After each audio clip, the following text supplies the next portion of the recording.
प्रश्न नंबर 4, रूपरेखा के आधार पर कहानी पूर्ण कीजिए। यहाँ मित्रों हमें एक कहानी लिखना है।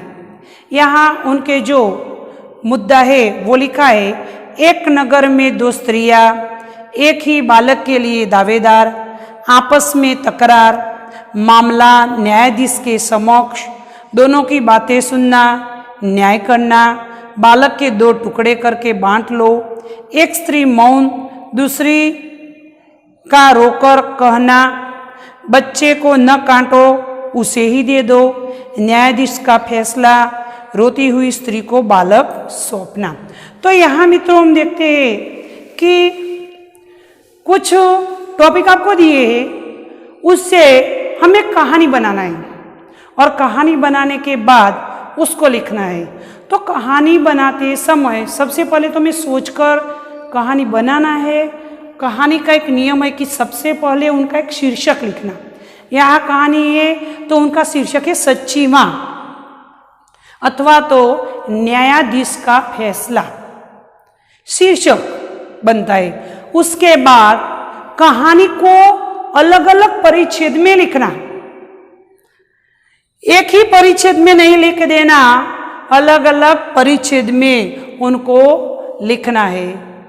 तीसरी बात ध्यान रखना कि कहानी में कई जगह मुहावरे का भी हम उपयोग कर सकते हैं, कोई जगह हम कहावत का भी उपयोग कर सकते हैं, जिसके कारण हमारी कहानी जो है वो सचोट और आकर्षक बनती है। चौथी बात एक ध्यान रखना कि कहानी लिखने के बाद उनकी सीख लिखना।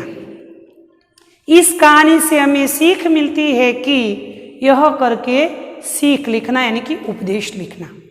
तो कहानी लिखते समय हमें सबसे पहले कहानी का शीर्षक लिखना, परिच्छेद पढ़कर कहानी लिखना, कहानी में कहावतों का मुहावरों का प्रयोग करना और अंत में सीख लिखने के बाद कहानी पूर्ण करना। जब कहानी लिखते हैं तब पूर्ण विराम आता है, अवतरण चिन्ह आता है, तो सभी चिन्हों को ध्यान में रखकर हमें कहानी लिखना होगा। तो यहाँ एक छोटी सी कहानी है। कहानी में हमने देखा कि दो स्त्रियों की बात की है। तो सबसे पहले यहाँ तो लिखा है कि एक नगर में दो स्त्रियां, लेकिन हमें प्रस्तावना रखनी है कि एक नगर था, उस नगर में कई जाति के लोग बसते थे, सभी लोग आनंद और उल्लास से रहते थे। वहाँ का जो कामकाज था वो भी अच्छी तरह चल रहा था।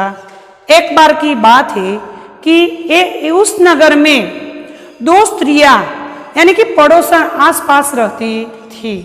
एक स्त्री निसंतान थी, उसे कोई संतान नहीं था, फिर भी वह स्त्री झगड़ालू और ईर्ष्यालु थी। उसे दूसरों का सुख सहन नहीं होता था। अब एक दिन वो ऐसा होता है कि उस स्त्री के पास एक दूसरी स्त्री रहती है जिसके पास एक छोटा सा बालक है। कुछ काम के लिए वह स्त्री अपने छोटे बच्चे को घर में रखकर काम के लिए बाहर जाती है, तब वो निसंतान स्त्री उस बेटे को ले जाकर अपने घर में छुपा लेती है। जब वह स्त्री वापस आती है तब अपने घर में अपने बच्चे को नहीं देखती तो वो जोर जोर से रोने लगती है, आसपास भी ढूंढने लगती है। तब पास वाले घर में से, उस पड़ोसन के घर में से उनका बेटा निकलता है। तब वो कहती है कि अरे यह बेटा तो मेरा है। तब वह निसंतान स्त्री कहती है कि नहीं, यह बेटा मेरा है। दोनों में आपस में झगड़ा होता है, लेकिन कुछ मामला वहाँ ज़्यादा बढ़ जाता है, वहाँ स्थगित नहीं रहता मामला। कोई दोनों में से कोई मानने के लिए तैयार नहीं था, क्योंकि वो निसंतान स्त्री थी, वो बहुत ईर्ष्यालु थी, वो झूठी थी, वो बात मानने के लिए तैयार नहीं थी। उसके बाद वही जो मामला था वो न्यायाधीश के पास जाता है। न्यायाधीश बहुत होशियार था। दोनों स्त्रियों ने अपना प्रस्ताव न्यायाधीश के सामने रखा।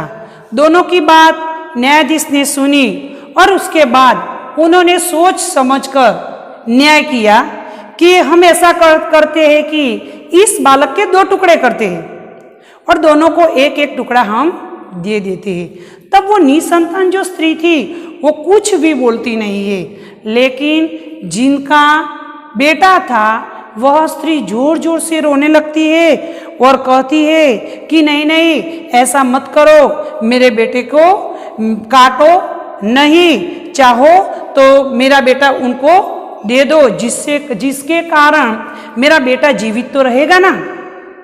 ऐसी उनकी बात जब सुनते हैं न्यायाधीश, तब न्यायाधीश फैसला सुनाते हैं कि यह बेटा जो स्त्री रोती है उन्हीं का ही है।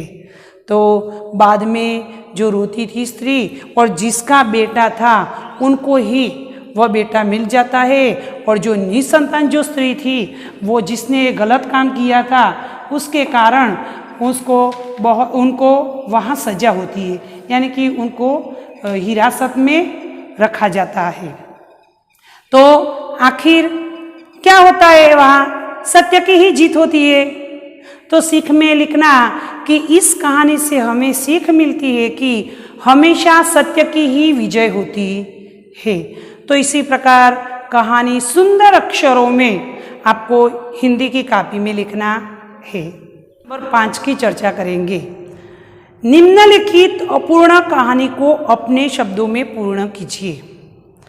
अब छात्र आप 8वीं कक्षा में पढ़ रहे हैं, इसीलिए हम आपको कोई कहानी अधूरी ही देंगे, उसको आपको पूर्ण करनी है। उदाहरण के तौर पर मैं आपको एक कहानी की अधूरी देती हूँ कि एक जंगल था, उस जंगल में एक शेर रहता था। तो यहाँ मैंने जंगल बताया है और जंगल में एक शेर को छोड़ दिया है। अब आपको सोचना है कि उस शेर का हम क्या करेंगे। शेर को बाजार में घूमने के लिए लाएंगे? नहीं, क्योंकि वो तो शेर है, वो तो जंगल का राजा है, उसको हम बाजार में भी नहीं लाएंगे और गांव में भी नहीं लाएंगे, क्योंकि उसे तो बहुत हलचल मच जाएगी। तो मैंने तो जंगल में छोड़ दिया है और आपको कहा है कि अब आप उस कहानी को आगे बढ़ाइए। तो छात्र यहाँ हमें सोचना है कि जंगल में शेर पूरी निडरता से घूमता है और अपनी जो बहादुरी है, अपना रोष है राजा का, वो सभी दूसरे प्राणियों को बताता है। दूसरे सभी प्राणी उनसे डरते हैं। वो कई प्राणियों का शिकार भी करता है। कई प्राणियों का शिकार करने के बाद उनका जो मांस है वो पड़ा रहता है, वो खाता भी नहीं है, लेकिन वो अपना रोह जमाता है वहाँ। तो उसी प्रकार हमें कहानी आगे बढ़ाना है। कहानी आगे बढ़ाने के बाद उसको पूर्ण भी करना पड़ेगा। उस शेर को मार देना चाहेंगे आप या जीवित रहना चाहते हैं, वो आपको सोच समझकर उस कहानी लिख सकते हैं। ऐसी एक कहानी है, मौसम के ठंडक बढ़ने लगी थी। मौसम में तो यानी कि ऋतु में ठंडक बढ़ने लगी थी। माँ सोचने लगी कि इस साल ढेर सारे स्वेटर बनाकर बेचने हैं, जिससे अंकित की 10वीं कक्षा की फीस और पढ़ाई का खर्चा निकला जा सके। अंकित के पापा नहीं थे, एक बड़ी बहन थी। अंकित अपने घर में समृद्धि लाने के लिए प्रतिदिन सोचता रहता है। यहाँ ठंड की ऋतु बढ़ने लगी थी। तब एक अंकित की माँ थी, वह सोचती थी कि इस दिन में मैं स्वेटर ज़्यादा बनाऊंगी, जिसके कारण मैं स्वेटर ज़्यादा बनाऊंगी तो मेरे स्वेटर है वो ज़्यादा सभी लोग लेंगे, जिसके कारण मुझे ज़्यादा कमाई होगी और उससे मेरे बेटे इस अंकित की 10वीं कक्षा की फीस भी में और पढ़ाई का खर्च भी निकला जाएगा। ऐसा उनकी माता ने सोचा था। लेकिन अंकित है वो भी समझदार है, उनके पापा नहीं थे, लेकिन अंकित भी अपने घर की समृद्धि के लिए ही सोचता रहता था। वो छोटा था, फिर भी वो ऐसा सोचता था कि मैं क्या करूं जिसके कारण मेरी माता को कम काम भी करना पड़े और मैं मेरी पढ़ाई का जो बोझ है वह मैं उठा सकूं। उनकी एक बहन भी थी। अंकित बहुत समझदार है। वो सोचता है कि मैं क्या करूं, जिसके कारण मैं मेरी माता की जो तकलीफ है, जो मेरी माता सोचती है कि मेरी फीस वो भरे, उनका बोझ वो उठा ले, उनको मैं मदद करूं। इसीलिए अंकित सोच विचार करता है। विचारने के बाद उसे एक बात सूझती है कि वह सोचता है कि मैं 10वीं कक्षा में तो पढ़ूंगा, लेकिन सुबह में मैं सोसाइटी में जाकर अखबार बेचूंगा और दूध की थैलियाँ जो है वो सभी के घर जाकर मैं दूंगा, जिसके कारण थोड़ी कमाई होगी और जो कमाई होगी उसमें से मैं मेरी पढ़ाई की फीस और जो खर्चा है वो सभी मैं मेरी मेहनत से पूरा करूंगा। ऐसा वह सोचता है। इसीलिए वह अपनी माता को तकलीफ नहीं देता और उसी प्रकार वह आगे बढ़ता है। छात्र, यहाँ ऐसा होता है कि अंकित 10वीं कक्षा में पढ़ता है, तब उसने अपने पग पर खड़े रहकर पढ़ाई भी की और उसके साथ साथ उन्होंने थोड़ी थोड़ी कमाई भी की और उसी प्रकार वह आगे बढ़ता रहा और अपनी जो फीस है पढ़ाई की वो उन्होंने ही भरी। और अंत में ऐसा होता है कि अंकित समझदार और मेहनतू लड़का होता है, इसीलिए उन्हें एक अच्छी सरकारी नौकरी भी मिलती है। नौकरी कब मिलती है? क्योंकि वो मेहनत करता है, मेहनत भी करता है और अपने घर का जो वातावरण है उन पर भी वो सोच समझकर चलता है। इसीलिए बाद में उसे अच्छी नौकरी मिलती है, नौकरी करता है और उसकी माता की जो आशा है वो भी वहाँ पूरी होती है।